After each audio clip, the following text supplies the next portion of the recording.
తెలంగాణలో త్వరలో స్థానిక ఎన్నికల నగారా మోగనుంది. జనవరి మొదటి వారంలో రిజర్వేషన్ల ప్రక్రియ పూర్తి కానుండటంతో సంక్రాంతి తర్వాత గ్రామ పంచాయతీ ఎన్నికల షెడ్యూల్ విడుదల కానున్నట్టు తెలుస్తోంది. 3 విడతల్లో ఈ పంచాయతీ ఎన్నికలను నిర్వహించాలని ఎన్నికల సంఘం భావిస్తున్నట్టుగా సమాచారం. ఇప్పటికే రాష్ట్ర ప్రభుత్వానికి కులగణనకు సంబంధించి పూర్తి నివేదిక అందిందని, ఈ నేపథ్యంలోనే ఎన్నికలకు సంబంధించి ప్రభుత్వం కసరత్తు చేస్తున్నట్టుగా తెలిసింది. ఎన్నికల కమిషన్ కూడా దీనికి సంబంధించిన చర్యలకు సమాయత్తం అవుతున్నట్టుగా సమాచారం. ఈ సంవత్సరం ఫిబ్రవరి 1వ తేదీతో సర్పంచుల పదవీకాలం ముగియగా జూలై 3వ తేదీన ఎంపీటీసీ, జెడ్పీటీసీ సభ్యుల పదవీకాలం ముగిసింది.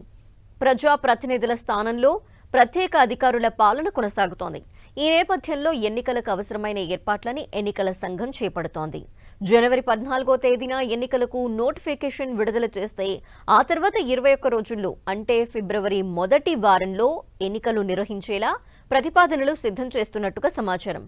ఈసారి స్థానిక సంస్థల ఎన్నికల్లో ప్రతి మండలానికి కనీసం 5 గ్రామ పంచాయతీలుండేలా చర్యలు తీసుకోవాలని ప్రభుత్వం యోచిస్తున్నట్టు తెలుస్తోంది.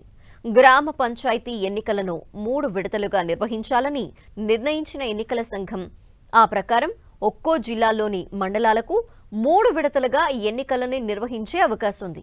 దీంతో పాటు ఈ స్థానిక సంస్థల ఎన్నికలను బ్యాలెట్ పేపర్ ద్వారా నిర్వహించాలని నిర్ణయించినట్టుగా సమాచారం. అందులో భాగంగా సర్పంచ్కి పింక్ కలర్, వార్డు సభ్యుడికి వైట్ కలర్ బ్యాలెట్ పేపర్ ఉపయోగించనున్నారు. మరోవైపు రాష్ట్రంలో మొత్తం 538 జెడ్పీటీసీలు, 5817 ఎంపీటీసీ స్థానాలకు ఎన్నికలు నిర్వహించాల్సింది.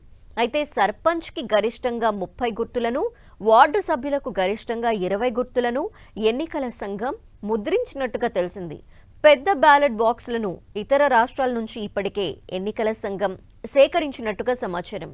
ఇప్పటికే ఇతర రాష్ట్రాల నుంచి తెలంగాణకు 70,000 బ్యాలెట్ బాక్సులు వచ్చాయని, కర్ణాటక, ఛత్తీస్గఢ్ రాష్ట్రాల నుంచి ఈ బాక్సుల్ని తెప్పించినట్టు ఎన్నికల సంఘం అధికారులు పేర్కొన్నారు.